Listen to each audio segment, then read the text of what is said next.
ஒரு காலத்தில் bad debts எனப்படும் மோசமான கடன்கள் காரணமாக கடும் சிரமங்களை எதிர்கொண்டிருந்த இந்தியாவின் பொதுத்துறை வங்கிகள் தற்போது நாட்டின் வங்கித்துறையின் வரலாற்றிலேயே அதிகமான லாபத்தை உருவாக்கியுள்ளன. 2023-24 நிதியாண்டில் இந்திய வங்கிகள் மொத்தமாக ரூபாய் 3.71 லட்சம் கோடி நிகர லாபத்தை பெற்றுள்ளன. இதில் பொதுத்துறை வங்கிகள் ரூபாய் 1.83 லட்சம் கோடி லாபத்தை பதிவு செய்துள்ளன. இது கடந்த ஆண்டை விட 26% அதிகம். தனியார் வங்கிகள் ரூபாய் 1.87 லட்சம் கோடி லாபத்தை பெற்றுள்ளன. வங்கிகளின் வருமானம் கடன் மற்றும் கடன் மூலம் பெறப்படும் வட்டியின் வாயிலாக உருவாகிறது. என்பிஏ நான் பெர்ஃபார்மிங் அசெட்ஸ் எனப்படும் வருமானம் இல்லாத கடன்கள் வங்கிகளின் பெர்ஃபார்மன்ஸ் செயல்பாட்டை குறைகிறது. கடந்த 10 ஆண்டுகளில் வங்கி துறையில் பல்வேறு மாற்றங்கள் நிகழ்ந்துள்ளன. 2015 தொடங்கிய சொத்து தர ஆய்வு நடவடிக்கையால்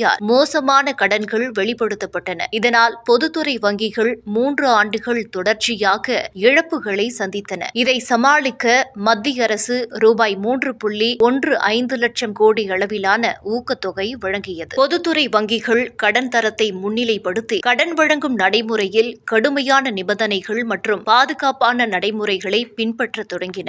ஐபிசி அறிமுகமானது மோசமான கடன்களில் இருந்து ரூபாய் 3.9 லட்சம் கோடி மீட்க உதவியது.